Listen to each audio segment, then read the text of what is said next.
The primary activity that occurs in the Ekeley Sciences building is teaching labs.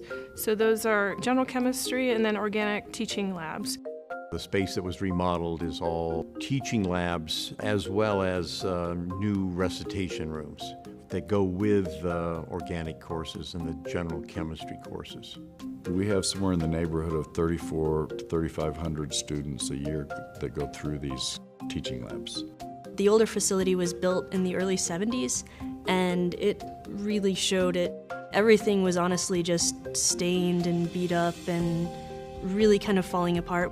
The flooring is so much different than what we had before. Before it was, as we called it, sealed concrete. It was durable, but not very pretty and not very pleasant to walk on.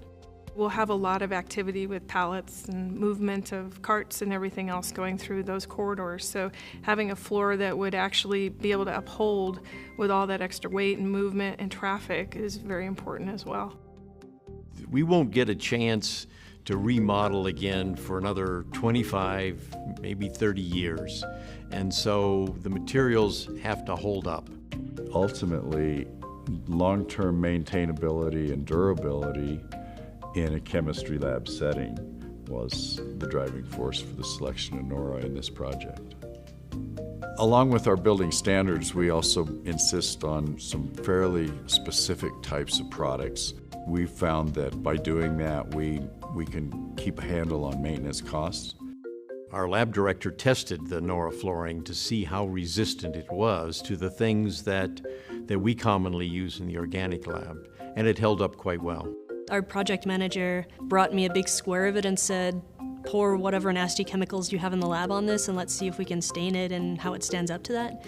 And at first I did actually make some stains on it, but they actually polished right out after a few minutes of work. Noise in the lab is an important factor because we have all these fume hoods which do create a fair amount of background noise.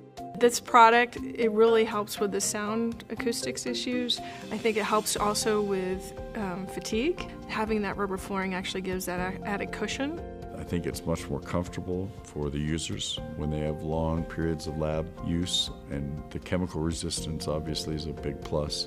We've been starting to move stuff in, and one of the things that I liked is I accidentally dropped some glass on the floor and it didn't break.